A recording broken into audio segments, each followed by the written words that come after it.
There have been champions, there have been legends, but there's only one Muhammad Ali. More than a boxer, Ali was a force of nature, a human magnet pulling the world into his orbit. Better far from all I see, to die fighting to be free. What more fitting end could be? Beautiful name, and it's an honorable name that was robbed from you 400 years ago.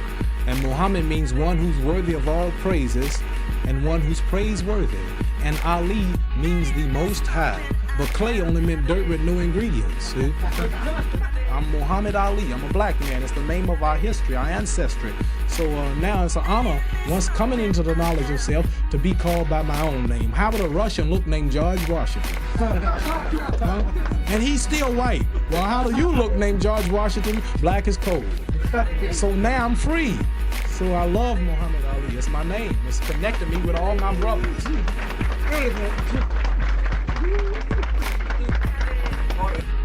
have 28 government invitations because of my name. You thought about changing it legally, Muhammad?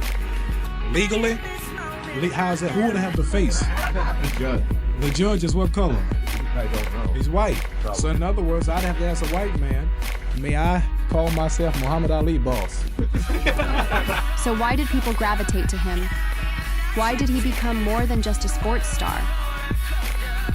First, charisma. Ali didn't just talk, he commanded the room.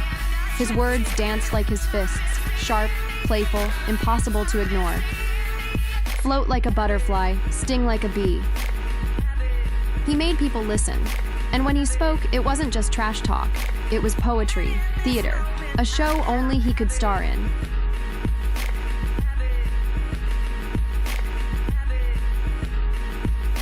I'm always here to promote boxing and to promote Cassius Clay. I want all of the people to be here to see the world's greatest fighter, the world's prettiest fighter, the oldest prophet, the oldest poet in the fight game today, the oldest man to retire, Sonny Liston, the big ugly bear. Do you really think you can beat Sonny Liston? I don't think I can beat him. I know I can beat him. What makes you think you can beat him? Just because I'm just the greatest. I've had 20 professional fights, won them all, of course. Knocked out 19, and 15 of those 19, I told the chump the exact round he was going down. Have you got a poem for the bear? I got a good poem for the bear, and I got a good poem for the followers who believe in the bear. If you like to lose your money, be a fool and bet on Sunday. Stage at the Sahara Tahoe Hotel here at State Line, Nevada. One of the great showmen of all time, Muhammad Ali, will play here this evening against Bob Foster. It'll be 12 rounds in a non-title fight. And as of the moment, well, the odds are only 7-5 in favor of Muhammad Ali. At the weigh-in, Ali changed his prediction from an 8-round knockout to a 5-round knockout. And he made it in no uncertain terms. Round 5, and that ain't no job. The prophet predicts again. Round 5. Not 4, not 6, but 5. All you Spanish-speaking people, cinco. 5. Round 5. If he's still alive. If he stays alive. Round. The odds have dropped to 7-5 on Muhammad Ali. The reason for that is that ring experts, or so-called experts, say that Muhammad is just not in shape. He argues that point vehemently, and that may be why you heard him say that he'd knock his man out in 5 rounds instead of in 8.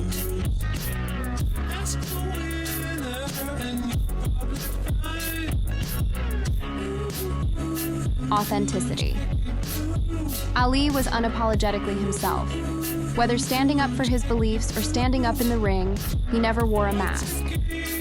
In a world full of filters and fake smiles, Ali was refreshingly real. What about the altitude, Muhammad? Any effect at all, you feel? A little bit. I'll catch it every once in a while. I got to gasp for some breath, but it ain't gonna hurt me. You're going to try to just get him early. Round 5, huh? Round 5. There's no question about it at all. I was gonna get him in 8 to show you I was great, but the sucker kept talking jive, so we cut it to 5.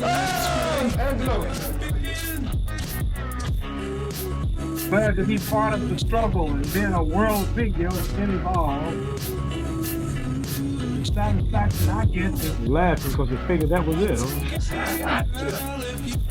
You didn't just watch Ali, you felt him. The way he moved, the way he talked, the way he lit up a room like the ring lights were always following him. He was the rare kind of person who made the world stop. Not because he demanded attention, but because he earned it. He was electric. Yeah, right on, brother. Don't mean a damn thing if you don't recognize your real leader. After the address, he came outside to shake hands with and sign autographs for his admiring crowd. He then asked the crowd to join him in a short walk down the street. Near the end of his walk, he asked the usual question, "Who's the champ?" And they responded enthusiastically, "Muhammad Ali." He could walk into a press conference and have every camera glued to his face before he threw a single punch. He had a gift, not just with his hands, but with his words. "I'm so pretty. If you even dream of beating me, you better wake up and apologize." He was bold, loud, and poetic. He said what others were afraid to say, and he meant every word. Courage. Not just the courage to face Sonny Liston or George Forman, but the courage to stand against the tide, to say no to war, to risk it all for what he believed was right. I would say the money being raised with me right now, as well as I'm liked and loved by mainly my people, I'm sure that we could get at least cash for the whole program, $1 million with no trouble or more, maybe $2 million. People didn't just gravitate to Ali because he was undefeated.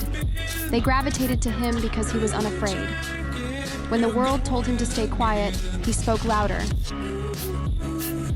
With these other boxers, I'm the only boxer who could fight like almost every month. These fellas are a little slow and they're not too good. And it will be a good maybe 2 years before they decide a champion. And then before the champion defends, it might be another whole year. So we cannot wait 3 years to get our program off. We'll have to go on and have this thing soon because the people are hungry now. They can't sit back and wait 3 years for a bunch of slow, flat-footed heavyweights to battle out themselves. Dick Gregory, a close friend and activist, once said, "Ali lived his life as a free man, a free-loving and lovable man." That brought the two of us together. I ain't got no quarrel with them, Viet Cong. He lost his titles, his prime years, but he never lost himself. And through it all, the victories, the setbacks, the comebacks, Ali became a symbol of hope, resilience, and unshakable spirit. Muslim or not, no Muslim, they all are saying Assalamu alaikum. They all are calling each other brother. They all are getting African hairstyles. They all are calling each other black men, and they're changing. Well, that may draw as half as many people about there.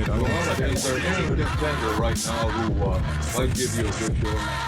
Well, yes, the man that I'm watching is Joe Frazier and this Jerry Quarry.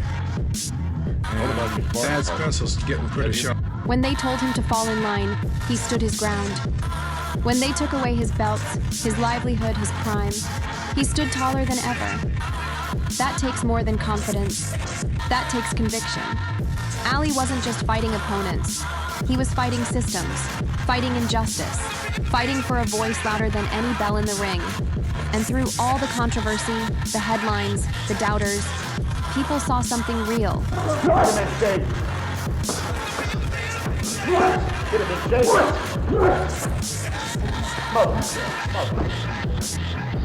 This doesn't happen in your corner. Come on, block him.